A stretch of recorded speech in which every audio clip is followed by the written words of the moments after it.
Winter is the correct time to visit Southern California, so I picked up a big, gray low-roof Ford Transit XLT 150 van with the 310-horse EcoBoost V6 at lax and hit the highways. My plan was to visit some of my favorite Los Angeles area wrecking yards to shoot a few interesting vehicles for the Junkyard Treasures series, then photograph the van at a location used for shooting a key scene in a great 1978 car movie. My first stop was the vast Pick Your Part in Wilmington, the yard that provided many a part for my cars 25 years ago. The big oil refineries next door make for a nice industrial backdrop, and the taco truck cuisine in the parking lot is first-rate. Immediately, the benefits of driving a great big van with dark-tinted glass became clear to me when I decided to change out of my nice don't get hassled by the TSA air travel clothes and into my stained jeans and Motorhead shirt junkyard attire. Plenty of room in this van for that. El Popo is a major cultural force in Southern California, so it was good to be back in one of his biggest yards. Inside, I found this possible movie car 51 Plymouth Taxi, this 53 Plymouth Sedan, this 84 Cressida and several other junkyard treasures I haven't yet shared. I had more yards to visit, so I climbed back into the Transit. With the EcoBoost V6 making 400 pounds-feet of torque, the Transit XLT 150 isn't just fast for a van, it's straight up fast, period.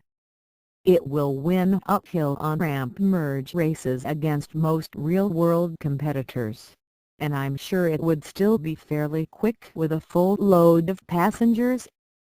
The ride is on the bouncy side with just the driver in the car, but far nicer than your typical industrial strength van.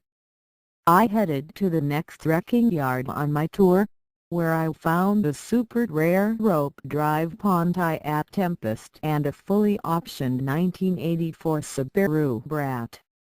All these miles of freeway driving in a modern, comfortable, powerful van made me flash back to the days a quarter-century back when I had a series of warehouse and delivery driver jobs. The unair-conditioned, oil canning, rattly, sluggish mid-80s vintage diesel Econoline van made delivering tropical fish pure misery. This Transit van is like a Rolls-Royce by comparison. The Mitsubishi Fuso truck I drove after that was, on paper, a nicer vehicle than the Econoline. It had fairly comfortable seats, the radio and air conditioning, but it had a top speed of 54 miles per hour, on level ground, with no headwind. By the delivery vehicle standards I'd experienced when driving such vehicles for a living, the Transit XLT was like the product of a superior alien civilization. I'd planned on staying at a friend's place in a Los Angeles neighborhood of narrow streets and few parking spaces. I was a bit worried about anchoring this big van in such tight confines, but the Transit proved to be quite maneuverable and easily parked. Many of the scenes from Cheech and Chong's 1978 film Up in Smoke were shot in nearby Lincoln Heights, so we took the Transit over for a photo session. Here's Strawberry's house, which looks much the same 37 years later.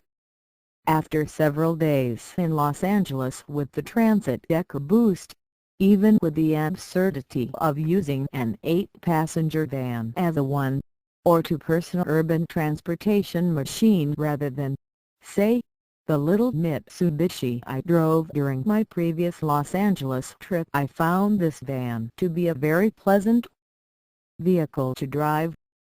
the fact that it can be lived with day to day as a commuter-type car shows that a shuttle driver or delivery man would be most comfortable with the thing.